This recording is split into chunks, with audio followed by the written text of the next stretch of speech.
and this is coming from the UK Health Security Agency, which is saying that an estimated 20 people died as a result of a lab blunder during the pandemic.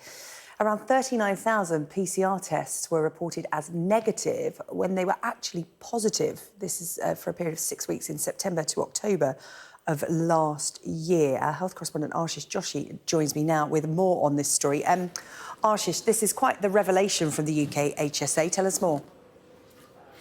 Yeah, this was an investigation which took place to try and understand the impact of those tests which were returned as negative when they should have been positive. People might remember at the time the UK Health Security Agency reported that the services Immensa, this private lab in Wolverhampton in the Midlands, had been suspended while an investigation took place. A lot of people complained and said, we're not sure whether these test results are accurate. I feel very ill and it's coming back negative. The PCR tests are coming back negative.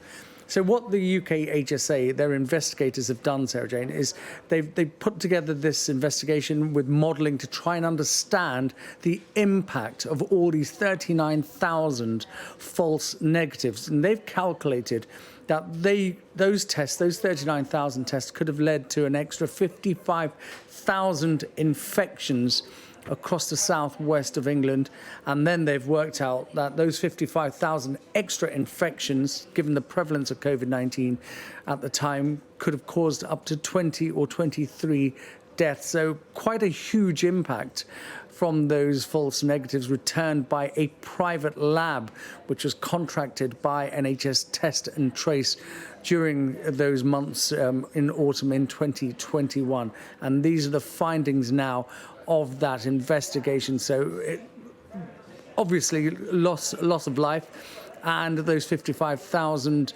further infections at the height of the pandemic leading into the winter. Very bad news for the UKHSA and NHS Test and Trace, which has been under so much pressure, and people looking back on exactly how effective it handled those investigations and those infections. Now, more questions will be asked about the use of private laboratories and testing regimes contracted out by NHS Test and Trace.